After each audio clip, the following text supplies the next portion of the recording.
Now, the FIFA Club World Cup is here and it's going to take place whether you are for the concept or against the idea. It is happening and it's starting on the 14th of June in the US of A. We'll talk about a whole lot of things, the challenges, the motivation for the teams, the players, and you talk about the prize money and what is it, the favorites to win the competition, the ones who will make it, the top two in every group that will make it to the last 16. It is a tournament to a similar format to the World Cup. 32 teams, 8 groups.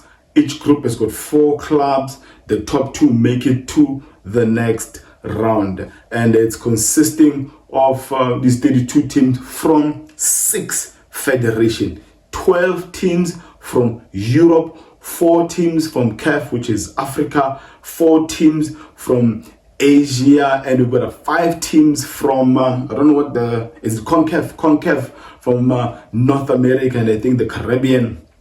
And then you've got only one representative from Oceania Federation, and 6 teams from South America. That federation is called CONMEBOL, and that'll make up the 32 teams. Obviously, our focus as Africans will be on those 4 groups, which is Group A, consisting of the African giants, the Egyptian giants, Ahly, and Group D with a club from Tunisia, Esperance de Tunis. Group F, Mamelodi Sundowns. Group G, Wydad Athletic Club from Morocco. That will be our focus, but I'll attempt to give my prediction from Group A right to Group G. Yes, I do go by the name of Oscar. Since the football, we engage and discuss on anything to do with football, from Africa to the world and from the world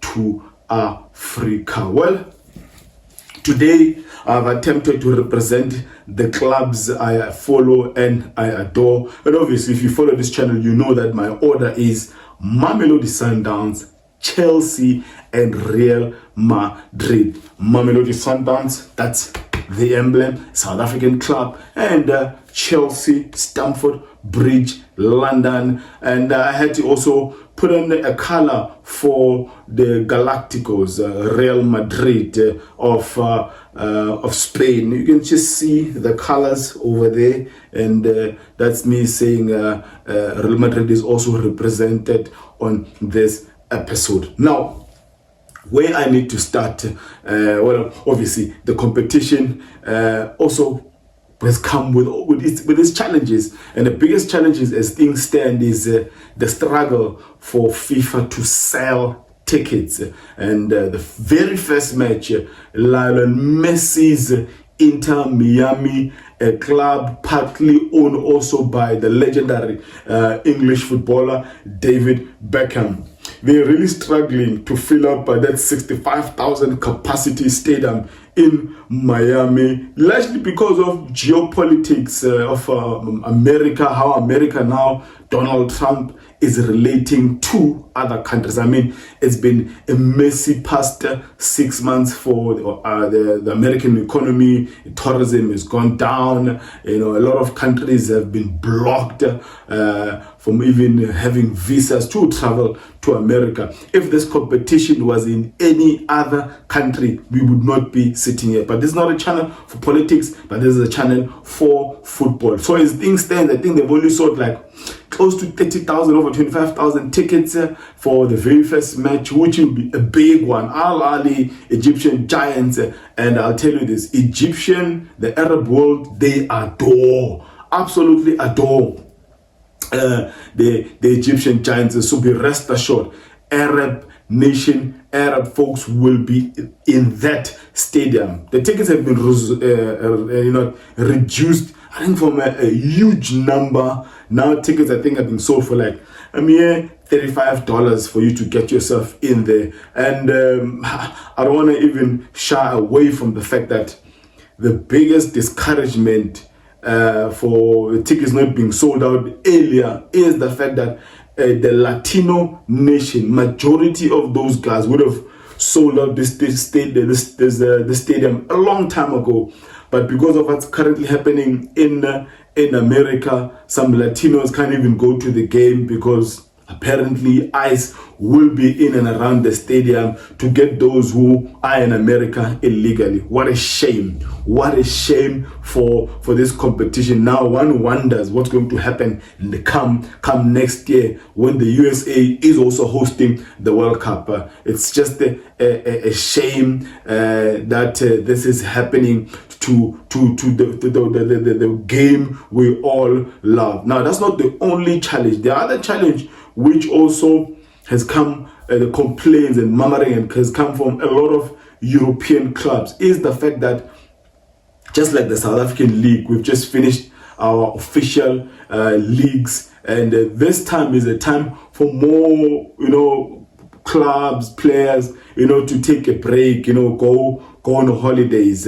But now they have to prepare for a month for a tournament that sometimes you don't know when the interviews are happening. Your Pep Guardiolas and all these other guys, it seems like they are not interested in the competition, but at the same time others really want to win it. So it's going to be interesting how coaches, the technical teams, are going to balance things out, playing players who were injured, just came back from injuries, trying to maybe use this competition as a form of a pre-season for the upcoming season in their leagues. So it's really going to be interesting, because a lot of players have been complaining of it's just been an overload of games for footballers. The past years they've just been adding now more and more games, but it's definitely going to be an advantage for clubs from Brazil. CONMEBOL, or that's the CAF, the federation in South America, they've got 6 representatives: Palmeiras of Brazil, Flamengo Brazil, Fluminense of Brazil, Botafogo Brazil, River Plate of Argentina, and Boca Junior also of Argentina, attempting to explain how these clubs made it to the World Cup. It's going to be a mission and a difficult one, because in Europe it was said that you can't have more than 2 clubs from the same nation. So they backdated this, I think, 4 years to 2021 or 2020 to 2021, who won the CAF Champions League, the Europa, and then they also looked at the current rankings as to how they can actually include other teams who might have not won Europa or UEFA Champions League. So they ended up with that number of 12. Explaining that, from England alone, they've got Chelsea and they've got Man City. But supporters of Liverpool are also complaining that how did they not make it into this club World Cup. And in Spain, they've got Real Madrid and Atletico Madrid. Barca fans, they crying out as to how their club did not make it into this competition. So attempting to explain that, I think it's easier here in Africa, because in Africa, if they backdate to who won the CAF Champions League from 2021, it's easier, because in Africa, Ahly have won it in 2021, 2023, 2024. So that would mean that they'll also check which other club won it. It was Wydad Casablanca. Now, if they have won it for the past 4 years, it would then mean that they'll have to look at the CAF club rankings, which then allows Esperance de Tunis and Mamelodi Sundowns to make it in that pot of 4 to represent CAF in this club World Cup. In Brazil, the South America, it's been different winners. It's I think 2024 Botafogo won their version of Champions League, and so the 2 clubs that did not win their version of Champions League are these two clubs who are ranked currently as 1 and 2, which is River Plate and Boca Juniors. But for other parts of the world, I don't want to even try to explain. But we have the 32 teams, and now we are here. What is the motivation for clubs? What is the motivation? I don't want to lie to you. That potential $125 million prize money is a lot of money. It's a lot of money for Europeans. It's a lot of money for Brazilians. Imagine if an African club wins that amount of money. That is crazy numbers. Already, as things stand, they're already guaranteed, you know, that I think $10 million or so, which in South African rands is like 184 million rands. Before we were told of $50 million. Whether that is true or not, even if it's that $10 million, it is still a lot of money for an African club. I mean, it's crazy figures. I mean, if all these 4 clubs from Africa make it to the next stage of this Club World Cup, I mean, it's just an additional amount of money. Crazy. So money is the greatest motivation for all of the teams. For Europe in particular, because majority of teams, they want to win this competition to balance their books. Because that FFP is dribbling a lot of these European clubs. Hence, you see a lot of them selling their players to Saudi. It's almost like money laundering, because most of them they're trying to balance their books. So a Real Madrid, the Chelsea, a Man City would really want to win this competition. A PSG would really want to win this competition to balance their books. I mean, an injection of over $100 million. It is a lot. I mean, it just gives you that edge, you know, to also be aggressive on the market to improve your club for the upcoming season. Now, there's also the factor of there are players who are fighting for new contracts. There are new coaches, you know, new generational coaches. For example, like your Vincent Kompany, who just won the Bundesliga. The expectation, if you are a coach in that part of the world, is probably to go as far as you can in their UEFA Champions League. And I think they finished in the quarterfinals this season. And I think he would really want to win this competition for the Germans. Another one who had a poor season is a Pep Guardiola. I mean, Man City, this is the worst season I've seen under a manager like a Pep Guardiola. So he would really want, I was watching their training not too long ago, and I was looking at the players they have. I'm like, this is probably their strongest squad. I mean, if you have to compare all the squads, I think Man City by far for me should be, maybe with Real Madrid, should be favorites to win the competition, because Pedri played maybe the last 2 games a few minutes, so Pedri would want, is it a Pedri? I'm calling the wrong name, the reigning Ballon d'Or winner, not Pedri, I'm just forgetting now, the defensive midfielder. He's back. Foden is he was not selected by England in the friendlies they played. He would want to prove himself in this competition. You have Xabi, Alonso, the new appointed Real Madrid coach.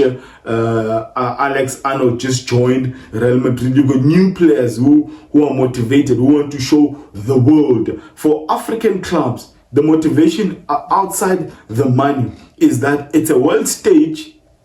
European clubs will be watching. Scouts will be watching. So be rest assured, Sundowns players, Ahly players, Wydad players, Esperance players, it's a stage where they will be marketing themselves, especially younger players who are under the age of 26, 27, who can still actually play in Europe. So there's multiple positives for a number of reasons. For example, Palmeiras, they just sold their Brazilian Messi, Estavo William to Chelsea. He was sold last summer, and he'll be joining Chelsea at the end of the competition. In the competition, he'll be representing Palmeiras, but he is a new Chelsea signing, and now a lot of people will be watching Palmeiras, also wanting to see what this kid will be offering in the English Premier League. So there's a whole lot of exciting things about the competition, outside the politics, outside the negativity, that a lot of people were against the competition. I mean, it's pre-season, and now it says for us content creators, we've got a month of talking football, a month of looking at new players, and really exciting times. Now let's go to the predictions. Group A: Ahly, Egypt; Inter Miami, Messi, Mascherano, the coach; Palmeiras, Brazil; Porto, Brazil. Who do I think is going to make it to the last 16 in this group? I'm sorry, but I'm going to be honest. I don't think Inter Miami will even get a point from this group. I don't see them getting a point. Anyway, Inter Miami are in this competition by an invitation card. They're in this competition because they were invited. They really were not supposed to be here. I think it's the Lionel Messi card they were trying to use, to attract a lot of people to come to the competition. So they are here not by merit. They are here because of Lionel Messi, and that's all. And they are playing against some teams. I mean, the Egyptian Giants are a solid teams. I think Ahly should approach this game with an intention to collect maximum points, because playing Palmeiras and Porto ain't going to be easy. And I think on this group, I am rooting for Palmeiras and Ahly to make it to the last 16. Porto have not been doing well for the last years. And anyway, majority of people will be favoring all 12 European teams to make it to the last 16. Porto is not going to make it to the last 16. Palmeiras are strong, doing well, and generally, Brazilian teams always do well in this competition. The advantage with Brazilian teams is that their season starts in March, I think, to November. Is it December? Yeah, March to December, or December, somewhere there. So they are, I think, when they're, 10 games or so in Serie A, Brazil. So they're already in some peak form. So your Fluminense, Botafogo, Palmeiras, and Flamengo. I think the one team that's not doing well in the league, I think it's Botafogo or Flamengo. I'm not sure, but Ahly, Palmeiras to make it to the last 16. Now, Group B, we have Atletico Madrid, Botafogo, PSG, and Seattle. Seattle representing USA, and then if we go by alphabetical order on this group, Seattle is on 4th position, and I think that's where they're going to remain. They ain't collecting any point from this group. Yet again, I think PSG and Botafogo are going to make it to the last 16, but it's going to be a tough one. It will depend on the result between Botafogo and Atletico Madrid. And because majority of these European players, they want to be on a holiday, but it will depend what the management will say to them. How the management will push them for this competition. But some managers really want to win this competition, because I mean it's a first one in this format, because before it was an easier one. It was almost like an easier one for a European or a Brazilian team to win it. Brazilians have been, I think, 4 times in the finals of the FIFA Club World Cup in the old format. So yeah, again, I'm rooting for PSG, the defending UEFA Champions League. I mean, they played some beautiful football this season. Their counter-pressing schemes were ridiculous. Were just ridiculously crazy. Beautiful to watch. PSG, Botafogo to go to the last 16 Auckland City, Bayern, Benfica, Boca Juniors. I think this one is an easier one. Auckland City will not get anything from here. I'm sorry, guys. I'm not trying to be funny, but I've heard that Auckland City in New Zealand, it's almost like they play in a semi-professional league. So some of the players, I mean, their coach is a dentist. A dentist. They've got truck drivers. They've got window cleaners. They've got police officers. Some of the players in that Auckland City. For them, this is an excursion. This is a holiday for them. And as they came, so they will go back that way. I don't think they'll even score a goal in this group. So the fight is between Bayern, Benfica, and Boca Juniors. It was a fight to the last day between Benfica and Sporting Junior. Sporting Lisbon. Yeah, Sporting Lisbon in Portugal. So I think this one I'm going to give it to Bayern and a Benfica. I don't follow a lot of Argentinian football, but I know this Boca Juniors is a historical club. Your Tevez and these other guys were playing for these giants, but I don't see them making it to the last 16. Group D, another African representation in Esperance of Tunisia, and we've got my team there, Chelsea. We've got Flamengo, and I think it's LA. If I'm not mistaken, I think it's LA. Another club from America in this group, because this Lyon was the one that was expelled from the group. I mean, even the LA that is in the group, I don't think they're going anywhere. So Chelsea and Flamengo, I think this is the only African club I think will be the worst of all the other three.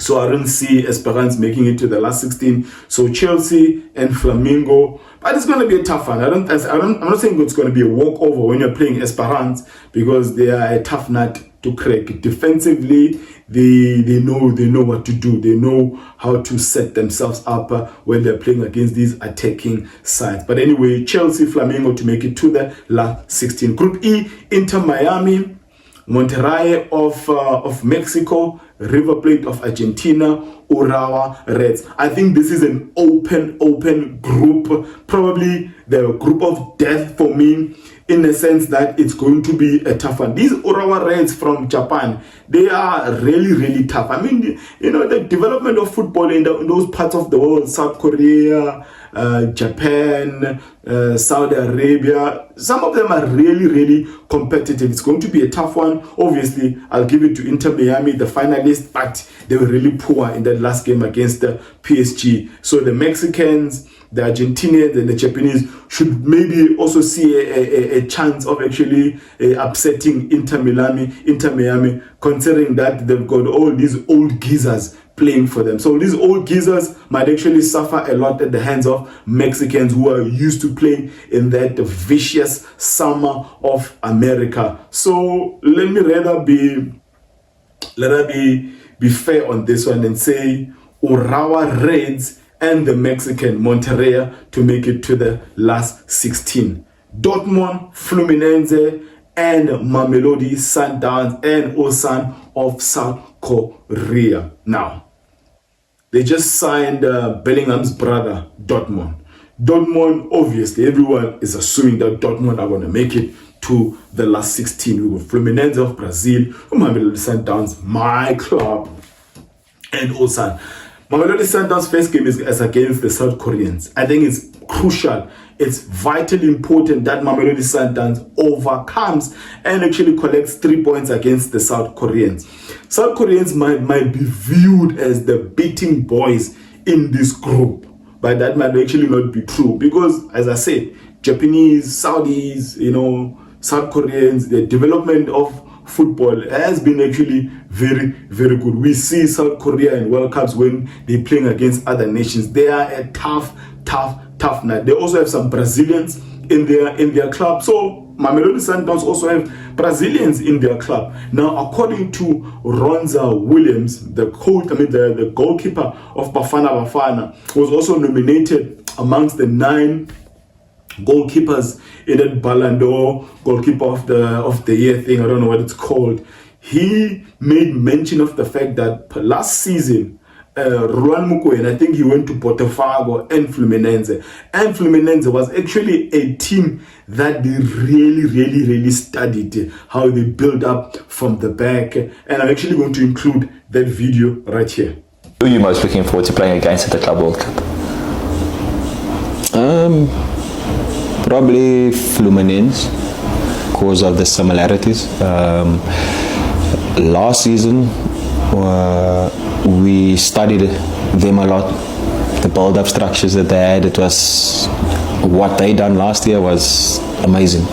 We copied a lot of the work that they done, and I think Coach Rulani went to visit them as well, you know, and there was the way they played was amazing. So just to see two teams who are so about the boxes, you know, the build-ups, it's going to be nice, you know, and a team who press the other box as well. So it's going to be nice to see who wins the boxes. That's just to also show us the seriousness of Mamelodi Sundowns in how they really, you know, take their football. If you didn't know, Mamelodi Sundowns nickname is the Brazilian, because on how they actually play their football, it's similar to how Brazilians, play their game. So Mamelodi Sundowns, they just lost their Champions League final to an Egyptian team called Pyramids, and obviously the boys will still be in pain, but probably the pain should be used as another motivation to actually be successful in this competition. I don't think there's any expectation from the fans, but for the club, really, you need to stand tall and compete well against all the teams in this group. And I will say yet again, and I might be controversial in this, I think Fluminense and Mamelodi Sundowns are going to make it to the last 16 of this group. Dortmund are going to face a wall against Fluminense and Mamelodi Sundowns, all of these teams are good players. And I'm not erasing the South Koreans, but the two Brazilians in the group will make it to the last 16. Last but not least, Group G, we have UAE representation, Juventus, Man City, and Wydad Casablanca. Man City, Wydad Casablanca to go through. Wydad Casablanca have got some amazing players. Aziz Ki has just got the player now for Man U, the defensive midfielder. They've got some exciting players. South African representations there in Mailula and at Tembinkosi Lodge. This is another motivation for the players. The world is watching. They need to sell themselves. They're playing at a very high stage. So I'm expecting Man City and a Wydad Casablanca to go through. Group H, last but not least, Al Hilal of Saudi, Pachuca, Mexico, Real Madrid, Salzburg of Austria. But tournament's favorite for me is Real Madrid and Man City. Real Madrid to go through. Xabi Alonso, the new coach, is a motivation. We're gonna see in this group how Xavi wants these boys to play, how he employed his systems and information and schemes in that Bayern Leverkusen and in Bundesliga. We have to see if he's gonna translate the same thing into this Real Madrid side.